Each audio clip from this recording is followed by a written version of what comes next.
Hello bachcho, let's read the question. So the question here is two tiny metal spheres A and B, mass of A is 5 gram and mass of B is 10 gram, have equal positive charge. Q equals to 5 into 10 to the power 5 microcoulomb.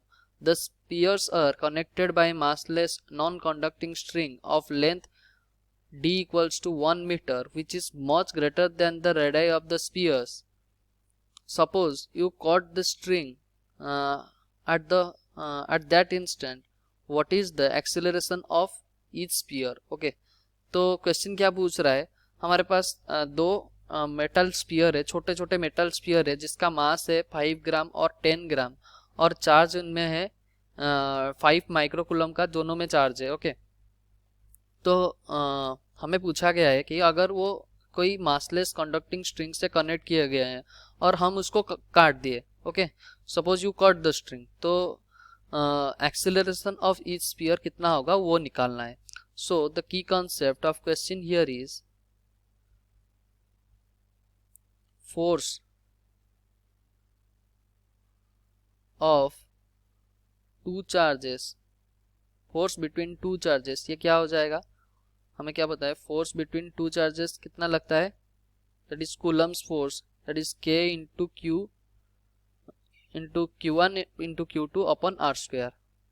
Okay क्या आता है, F equals to k Q1 into Q2 upon r square. Okay तो question में देख लेते हैं, जैसे कि हमारे पास एक टाइनी मेटल बॉडी है ये, और मेटल स्फीयर है ये, और ये एक मेटल स्फीयर है. ओके तो इसका मास दिया गया है 5 ग्राम, इसका दिया गया है 10 ग्राम, और ये जो डिस्टेंस पॉइंट ऑफ सेपरेशन है इसका 1 मीटर. ओके और इसमें 5 माइक्रोकूलम है, 5 into 10 to the power minus 6 coulomb, ये भी 5 into 10 to the power minus 6 coulomb है. तो इसमें फोर्स कितना लगेगा, F equals to 9 into 10 to the power 9, that is K क्या वैल्यू, इंटू Q1 क्या वैल्यू कितना है 5 into 10 to the power minus 6, और इसका भी कितना वैल्यू है 5 into 10 to the power minus 6 upon r square, that is 1 का स्क्वायर. ओके तो हमारा जो फोर्स आएगा कितना आ जाएगा 25 into 10 to the power minus 12 into 9 into 10 to the power 9. तो हमारा फोर्स कितना आ गया 225 into 10 to the power minus 3 newton. Okay तो हमारा जो फोर्स आया ये इतना आया.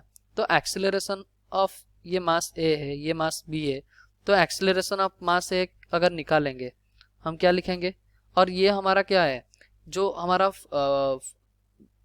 इलेक्ट्रोस्टैटिक्स फोर्स होता है वो क्या होता है, इक्वल एंड ऑपोजिट लगता है.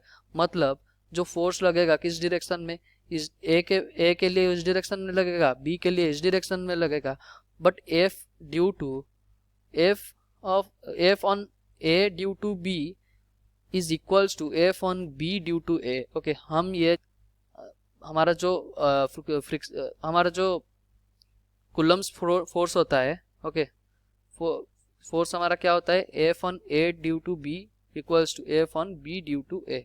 ओके तो फोर्स तो इक्वल है, तो हम क्या करेंगे एफ अपॉन एम कर देंगे, तो हमारा क्या आ जाएगा,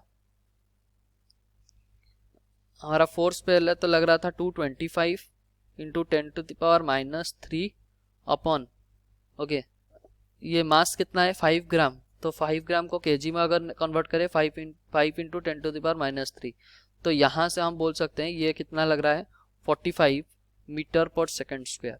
इसमें एक्सेलरेशन ऑन ए कितना लग रहा है, एक्सेलरेशन ऑन ए लग रहा है 45 मीटर पर सेकंड स्क्वायर. वैसे ही एक्सेलरेशन ऑन बी निकाल लेते हैं, तो हमारा क्या आ जाएगा, acceleration on B equals to 225 into 10 to the power minus 3 upon 10 into 10 to the power minus 3, क्योंकि 10 ग्राम दिया गया है, तो हमारा ये कितना आ जाएगा 22.5 मीटर पर सेकंड स्क्वायर. तो हमारा क्वेश्चन जैसे पूछा गया है, हमारे पास दोनों का एक्सेलरेशन है, acceleration on A is that is 45 metre per second square and acceleration on B is 22.5 metre per second square. Hope you understood well, best of luck, thank you.